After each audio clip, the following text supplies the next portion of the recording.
अग्नि के पारस मणि से छू लो प्राण, ये जीवन पावन करो, ये जीवन पावन करो, ये जीवन पावन करो, ये जीवन पावन करो। दो अग्निदान, अग्नि के पारस मणि से छू लो प्राण, मेरे इस काया को तुम संभालो, मंदिर का तुम अपने दिया बना लो, इस ज्योति से होवे दीक ज्योतिमान, इस ज्योति से होवे दीक ज्योतिमान, अग्नि के पारस मणि से छू लो प्राण। भय शून्य चित्त, उन्नत मस्तक और मुक्त ज्ञान से सजे समाज की कल्पना जिन्होंने की थी, आज का ये कार्यक्रम उन्हीं पर आधारित। कालजयी रविंद्रनाथ, बहुत बहुत स्वागत आप सबका। और हमारे साथ आज स्टूडियो में मौजूद हमारे दो विशिष्ट मेहमान, आपका परिचय करवाना चाहूँगी। सबसे पहले नमस्कार, डॉक्टर शोमा बंदोपाध्याय। नमस्कार। आप लेखिका हैं, अनुवादिका हैं, साहित्य अकादमी पुरस्कार से सम्मानित। आपने कई सारी पुस्तकें जो हैं वो लिखी हैं, और इसके अलावा अगर हम आपके एकेडमिक सफ़र की बात करें तो शोमा जी कुलपति हैं डॉक्टर बाबा साहेब अम्बेडकर शिक्षण प्रशिक्षण विश्वविद्यालय की। और मैं आज बहुत खुश महसूस कर रही हूँ कि आप हमारे साथ आईं। बहुत बहुत धन्यवाद मैम। धन्यवाद आपको भी। और जिनकी मधुर आवाज़ से आज के इस कार्यक्रम का आगाज़ हुआ, उनसे आपका परिचय करवाना चाहूँगी। दोलन मुजुमदार, बहुत बहुत स्वागत आपका। आपने बहुत गुणी कलाकारों से संगीत की शिक्षा प्राप्त की है। पंडित अजय चक्रवर्ती, विदुषी पूर्णिमा चौधरी, श्री जयंत सरकार और श्री विमान मुखोपाध्याय से आपने संगीत सीखा है। और यही नहीं, आकाशवाणी और दूरदर्शन की आप भी हाई ग्रेड की कलाकार हैं। आपका भी बहुत बहुत स्वागत। धन्यवाद। आज के इस कार्यक्रम में जो सबसे पहली बात मेरे दिल में आती है शोमा जी, वो है रविंद्रनाथ की जब बात हो तो मानवतावाद अनायास ही उभर कर सामने आता है हमारे मस्तिष्क के पटल पर। हम जानते हैं कि उन्होंने विश्व मानवतावाद को सबसे ऊंचा दर्जा दिया। तो आपका इस विषय में क्या कहना है? बहुत सही प्रश्न आपने किया चैनिका जी। देखिए, कोई भी कवि हो, मुझे लगता है कि उसकी सबसे बड़ी जो है विशेषता होती है मानवतावाद। वो मानवतावादी कवि होते हैं। और हमारे जो रविंद्रनाथ है वो तो विश्व कवि थे। वो केवल जो है बंगाल में नहीं बल्कि पूरे देश में और देश के बाहर पूरे विश्व में जो है वो मानवतावाद के लिए ही जाने जाते थे। बिल्कुल। और उनकी कविता में जो है वो ये जो मानवतावादी बात की बात आपने की, तो वो करुणा धारा से ही प्रवाहित होता था। यानी उनके पूरे काव्य में जो है करुणा धारा ही मूल बात थी। मैं एक छोटे से अनुवाद से, क्योंकि ये हिंदी का कार्यक्रम है, तो मैं कवि विश्व कवि के एक छोटे से जो है 4 पंक्तियां मैं यहाँ पर उद्धरण करना चाहूँगी। वो कहते हैं, आमी ढालिबो करुणा धारा, आमी भांगिबो पाषाण कारा। यानी कि मैं बहाऊंगा करुणा की धारा, मैं तोड़ूंगा पाषाण कारा, कर संसार को प्लावित गाऊंगा किसी व्याकुल पागल की तरह। तो उनकी ये जो करुणा धारा से प्रवाहित ये जो साहित्य था जी, इसमें हम लोग अवगाहन एक बार अगर करने लगे तो करने ही जाते हैं, करते ही जाते हैं। केवल बांग्ला पाठक नहीं बल्कि पूरे विश्व के जो पाठक हैं जी, वो उनके इस करुणा धारा के साथ प्रवाहित होते जाते हैं। और हमारे जो बंगाल के जो पाठक हैं वो तो उनमें अपने सारी समस्याओं के जो है समाधान ढूंढ लेते हैं। रविंद्र साहित्य उन्हें हर कठिनाई से जूझने की प्रेरणा देते हैं। इसलिए विश्व कवि रविंद्रनाथ जो है वो सबसे बड़े पुजारी थे मानवतावाद के। बिल्कुल सही कहा। और जैसे कि आपने कहा कि हमारी सोच से कहीं अधिक व्याप्ति है रविंद्रनाथ की, हमने ये देखा है। केवल जिस तरह आज हमारे इस कार्यक्रम का शीर्षक भी है कालजयी रविंद्रनाथ, तो हम उन्हें समय के किसी भी घेरे में बांध नहीं सकते, अबाध विचरण है उनका। एक और चीज़ मैं पूछना चाह रही थी आपसे कि किसी भी भाषा या संस्कृति का प्रसार अनुवाद पर निर्भर करता है, तो जितना अधिक अनुवाद हो उतना अधिक प्रचार प्रसार होता है। तो रविंद्रनाथ के संदर्भ में इस बात को अगर हम देखें तो सबसे अधिक किस भाषा में उनकी कृतियाँ अनुदित हुई हैं, ये आपसे जानना चाहूँगी। रविंद्रनाथ को अगर आप अनुवाद के माध्यम से जानना चाहें तो मुझे लगता है कि शायद ही भारतवर्ष की कोई भाषा रह गई होगी कि जिसमें वो अनुदित नहीं हुए होंगे। गीतांजलि का तो और भाषा, हाँ, उनके जो उपन्यास थे वो, फिर कहानियों का जो संग्रह है और कविताएं, देखिए एक ऐसा कवि कि जो अपने पूरे जीवन में 10,000 से भी अधिक रचनाएं करता है। हम उसकी कल्पना ही नहीं कर सकते कि एक व्यक्ति कैसे अपने एक जीवन में 10,000 रचनाएं, तो मुझे लगता है इसमें भी अगर हम देखें तो वो विश्व रिकॉर्ड अगर उन्होंने शायद किया होगा। और उनको अनुवाद में पढ़ने के अलावा कई ऐसी भाषाओं के कवि, साहित्यकार, केवल पाठक नहीं बल्कि साहित्यकार रहे हैं जिन्होंने उनको अनुवाद करने के लिए बांग्ला भाषा सीखी जी। तो वैसे तो लगभग हर भाषा में, और अंग्रेजी में तो अनुदित हुई है, विदेशी भाषाओं में भी जो है उनका अनुवाद जो है प्राप्त है। लेकिन अगर आप भारतीय भाषाओं में, जब आपने गीतांजलि की बात की तो सबसे अधिक हिंदी में हुआ है। केवल गीतांजलि का ही जो है 36 अनुवाद हुए हैं केवल हिंदी भाषा में। 36 वर्जन्स जो है वो गीतांजलि के मिलते हैं।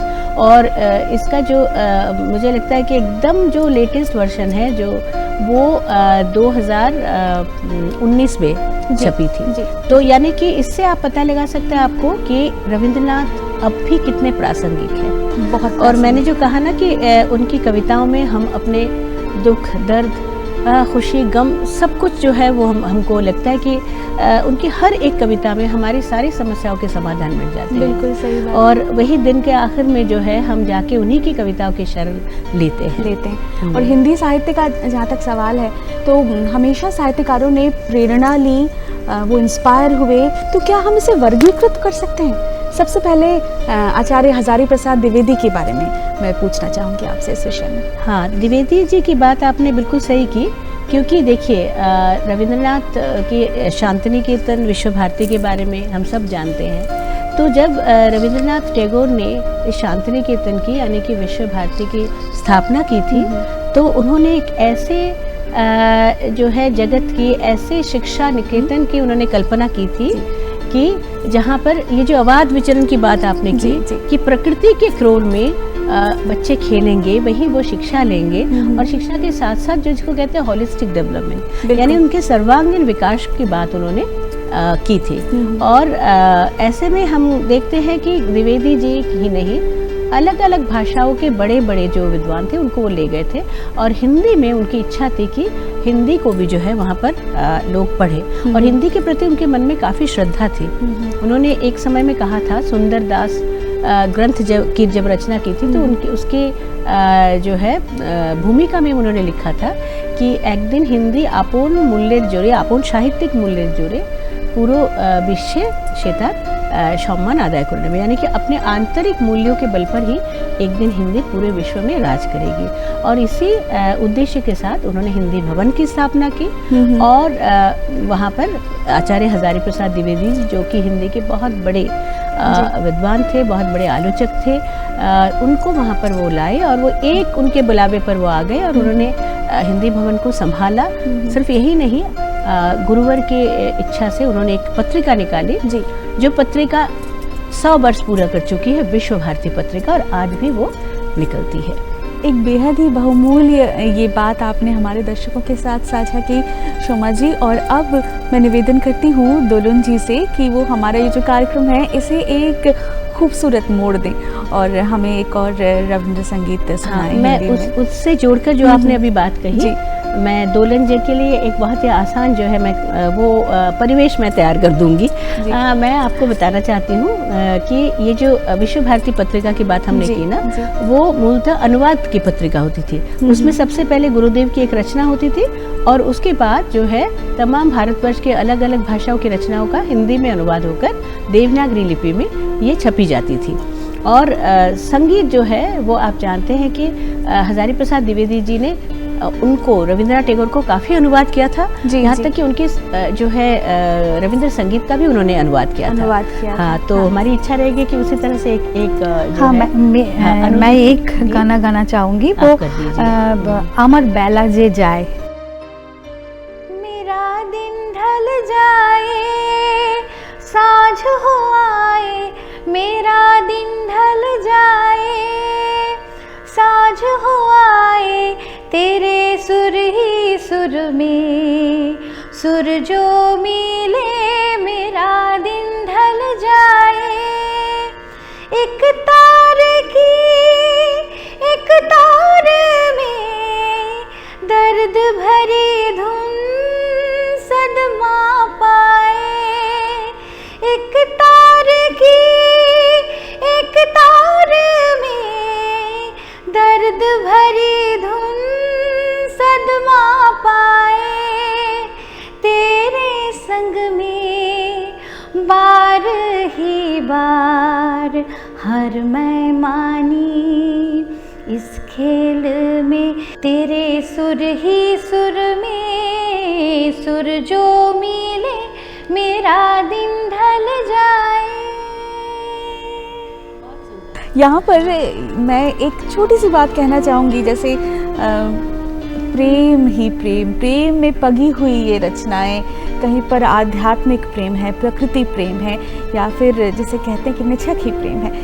ये हमारी गुरुदेव की रचनाएं सच में हमें समृद्ध करती हैं, हमारे दिल को शांत करती हैं। और क्योंकि द्विवेदी जी की बात हुई, उसके बाद आपने अनुदित रचनाओं की बात कही, पत्रिका की बात कही, विश्व भारती की। आपके इस जो है बात से ही मैं एक सूत्र निकाल, मैं दो पंक्तियां लेकिन मैं बोलना चाहूँगी। बिल्कुल बोलिए। हाँ, वो पंक्तियां हैं निराला की, महाप्राण निराला की, जो लिखते हैं, बांधे थे तुमने जिस स्वर में तार, उतर गए उससे ये बारंबार। यानी जेशुरे बांधिले ए बिना तार, नामिया नामिया गेछे बार बार।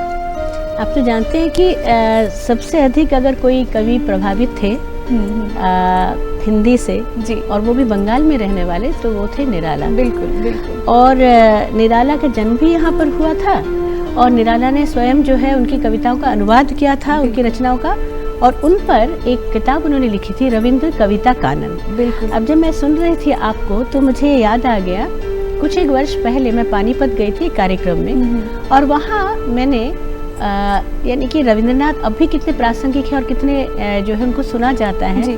इतने दूर पानीपत हरियाणा में एक कार्यक्रम में जो है सबसे पहले जो गीत वहाँ पर गाया था स्वागत गीत के रूप में, तो क्योंकि मैं गई थी एक बांग्ला भाषी, तो मेरे ही लिए शायद इन लोगों ने गाया था कि तुम्हें कैमन कोरे गान करो हे गुनी, उसका उन्होंने हिंदी में करके गाया कि तुम कैसे सुर में गा रहे हो गुनी। तो मैं अवाक रह गई, क्योंकि इतने दूर देश में और इस तरह से कार्यक्रम के आरंभ में हिंदी में रविंद्र संगीत गाकर वो स्वागत कर रहे, तो निस्संदेह इसने मुझे बहुत प्रभावित किया था। और दूसरी बात, जहाँ आपने अभी निराला जी की बात कही, तो प्रेम की बात आई जी, तो निराला खुद भी जो है बड़े कवि थे, और ये सारी संवेदनाएं उनके भीतर भी थी। मैं गुरुदेव की जो है जबकि गीतों की बात हो रही है, और इतना सुंदर गीत जो है मैडम ने गाया, तो एक पूजा पर्याय की जो है एक गीत का मैं हिंदी अनुवाद, ये मेरी ही पुस्तक है, राजकमल से विश्व कवि रविंद्रनाथ, और इसी से मैं मेरे ही द्वारा जो है अनुदित 4 पंक्तियां मैं सुनाती हूँ।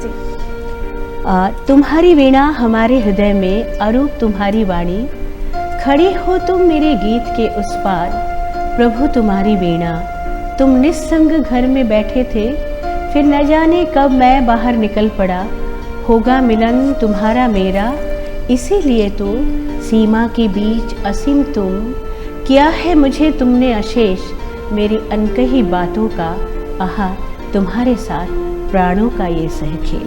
क्या बात है। तो ये मतलब जो है जैसे लगता ही नहीं कि कवि कुछ कोशिश करके सायास कोई कविता लिखते थे, ऐसा लगता था कि ये हृदय के भाव जो है वो अनायास ही उनके जो है मन मस्तिष्क में उभर आते थे और वो वाणी प्राप्त पा जाते थे। तो ये उनके जो है कविताओं की लीला थी। अब निराला तो छायावाद के कवि थे और छायावाद के अन्य कवि या साहित्यकारों पर भी बहुत अधिक प्रभाव हमने देखा है जी। लेकिन छायावाद से आगे के अगर साहित्यकारों की हम बात करें तो वहाँ किस तरह का प्रभाव देखने को मिलता है हिंदी साहित्य पर रविंद्रनाथ टैगोर? आपको मैं बताती हूँ कि छायावाद को पूरी तरह से अभी जो है अगर हम छोड़कर सामने चले जाए तो उचित नहीं होगा, क्योंकि वहाँ और भी दो कवि थे जो उनसे बहुत ज़्यादा प्रभावित थे।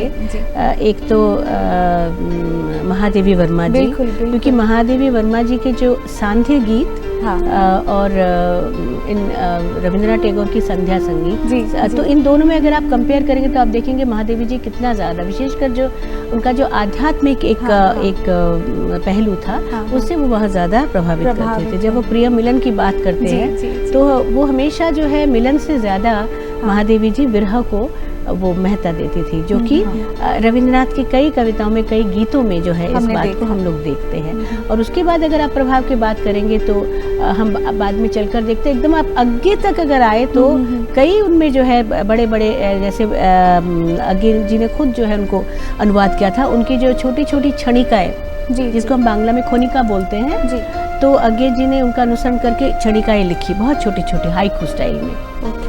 उसके बाद जो है हजारी जी की बात हमने की, तो उसके बाद हम फिर देखते हैं कि आगे चलकर प्रेमचंद ने उनके कई उपन्यासों का जो है अनुवाद किया। पता नहीं आप जानते हैं कि नहीं।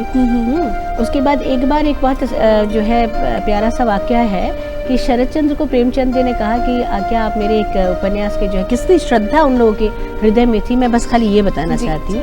पाठकों की बात तो हम बाद में आते हैं, लेकिन हिंदी के जो साहित्यकार थे वो बहुत ज़्यादा उनके प्रति श्रद्धा की भावना रखते थे। और तो वहाँ ये बात होनी चाहिए, क्योंकि शायद दर्शकों को इतना अधिक इस विषय में मालूम ना हो, लेकिन किस तरह से हिंदी साहित्य पर गुरुदेव का प्रभाव रहा और वो एक ही काल में सीमाबद्ध नहीं था, ये बात सच में सबको पता होनी चाहिए। हाँ बिल्कुल, और ये समय समय पर जो है ये चीज़ें आती रही है। आप देखेंगे कि एकदम जो है मैंने कहा ना कि 36 जो है अनुवाद हुए हैं गीतांजलि की, और मैं प्रेमचंद की बात कर रही थी। प्रेमचंद जी ने इनके कहानियों का अनुवाद में भी उर्दू में भी अनुवाद किया है। और वो एक बार अपने उनके किताब, उन्होंने कहानी की किताब की जो है उस संकलन की भूमिका लिखने के लिए शरद चंद्र चट्टोपाध्याय से उन्होंने जो है अनुरोध किया था।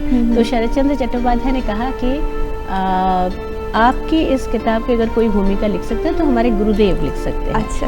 तो ऐसा कहा जाता है कि गुरुदेव ने, रविंद्रनाथ टैगोर ने कभी शायद प्रेमचंद को अपने यहाँ बुलाया भी था, मिलना हो शायद नहीं हुआ, लेकिन आपस में जो है ये प्रेम, ये श्रद्धा बिल्कुल जो है एक दूसरे के प्रति थी, अटूट रही। और आप ये जानकर आपको अच्छा लगेगा कि पूरे भारतवर्ष में ही जो है रविंद्रनाथ के साहित्य को, उपन्यासों को, कविताओं को कई जो है विश्वविद्यालय में हिंदी के स्नातकोत्तर पाठ में जो है सिलेबस में जो है इसे पढ़ाया जाता है। अब जल्दी से, क्योंकि समय ज़्यादा बचा नहीं है हमारे बीच, तो बात करना चाहूँगी हिंदी फिल्मों में जिस तरह रविंद्रनाथ ठाकुर के साहित्य को अपनाया है निर्देशकों ने, निर्माताओं ने, इसके अलावा कितने गीत बने हैं, तो कुछ गीत सुनना चाहूँगी अगर आपको कुछ याद हो। बिल्कुल, मैं क्योंकि रविंद्रनाथ की बात आते ही जो है और गीतों की बात आती है, मुझे गुलजार जी की बात है, क्योंकि गुलजार जी से मैं 2-3 बार मिल चुकी थी और गुलजार जी के रविंद्रनाथ पर लिखी हुई कविताएं का अनुवाद जो है अरुंधति देव जी ने मुझसे करवाया था। और जब ये 150वें वर्षगांठ जो है जयंती मनाई जा रही थी रविंद्रनाथ के उस समय, तो मतलब गुलजार जी ने की बात आते ही लेकिन की बात याद आ जाती है। खुद ही तो पाषाण की जो गुरुदेव के जो उपन्यास है उस पर उन्होंने फिल्म बनाई थी, और बेहतरीन फिल्म, और उसके गीत भी आप जानते हैं। और सिर्फ यही नहीं, उससे पहले अगर हम बात करें तो नौका डूबी बहुत पुरानी फिल्म 1962 में शायद ये रिलीज़ हुई थी, और नौका डूबी में बीना राय और भारत भूषण जी ने जो है अभिनय किया था। और उसके बाद फिर गीत और फिल्म अगर आप बात करें तो आपको जो है उसी पर हम लोग केवल एक एपिसोड मुझे लगता है कि हम कर सकते हैं, समय बहुत ही कम है। और अभिमान फिल्म की जो है वो गीत याद आ जाती है, तेरे मेरे मिलन। तो थोड़ा गा के सुनाइए ना, वो एक बार हाँ जी, जो जरूर। पंक्ति अगर उसके सुना दे तो। तेरे मेरे मिलन की ये रना, हाँ तेरे मेरे मिलन की ये रना,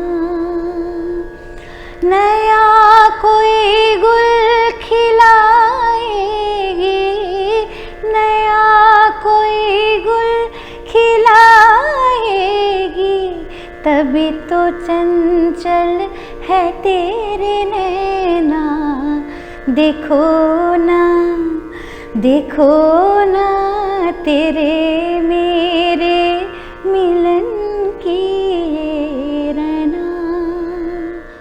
कार्यक्रम के एकदम अंतिम पड़ाव पर हम आ पहुँचे हैं, और मैं बस संक्षेप में जानना चाहूँगी कि ये वैश्वीकरण का दौर है, तो विश्व कवि इस युग में कितने प्रासंगिक हैं, अगर बताएं आप हमें। बिल्कुल प्रासंगिक है, इसलिए प्रासंगिक है कि आप उनकी जो पूरे साहित्य में जिन संवेदनाओं की बात उन्होंने की है, जो मनुष्य से जुड़े हुए हैं, उसके सुख दुख, उसके उतार चढ़ाव, उसके तमाम सपने देखने की और उन सपनों के टूटने की कहानी, यही सब तो हमको गुरुदेव के जो है मिलते हैं, जिसमें स्त्री की बात भी आ जाती है। जी जी। कि स्त्री पर आप देखिए, पहले चोखेर बाली, इस पर भी जो है फिल्म बनी है, उसमें ऐश्वर्या, और वो डबल वर्जन थी आप जानते हैं। उसके बाद उनकी चित्रंगदा पर जो है ऋतुपर्ण घोष जी ने बनाया था, वो भी डबल वर्जन थी। और इन सब में अगर आप स्त्री की भूमिका को देखेंगे तो उन्होंने बहुत ज़्यादा महत्व दिया है। स्त्री के अधिकारों की बात उन्होंने की है, उसे जो है आर्थिक रूप से स्वावलंबी बनाने की बात भी कई जगह आई है। स्त्री के प्रति जो शोषण होता आया है पुरुष तंत्र के एक हिस्से के ओर से, उस पर भी उन्होंने आवाज़ उठाई है। बिल्कुल। उनकी लघु कथाएं, छोटी कहानियां अगर आप पढ़ेंगे तो कई कहानियां जो है वो एक तरह से जो है वो माइलस्टोन बन गई हैं। सत्यजीत राय ने कई फिल्में उन पर जो है नौश्तो नीर को देखिए, जहाँ स्त्री के मनोविज्ञान की जो बात है वो किस तरह से एक पुरुष होकर इतने वर्षों पहले स्त्री के मनोविज्ञान के इतने बड़े ज्ञाता थे। निस्संदेह बहुत बड़े लेखक, बहुत बड़े कवि थे, इसलिए वो ये कर पाए थे।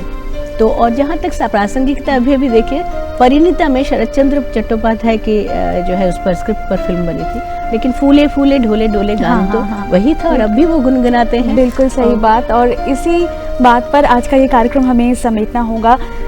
वाकई में कवि गुरु रविंद्रनाथ को इतने कम समय में समेट पाना हमारे बस की बात नहीं है। बहुत बहुत शुक्रिया आप सबका, धन्यवाद।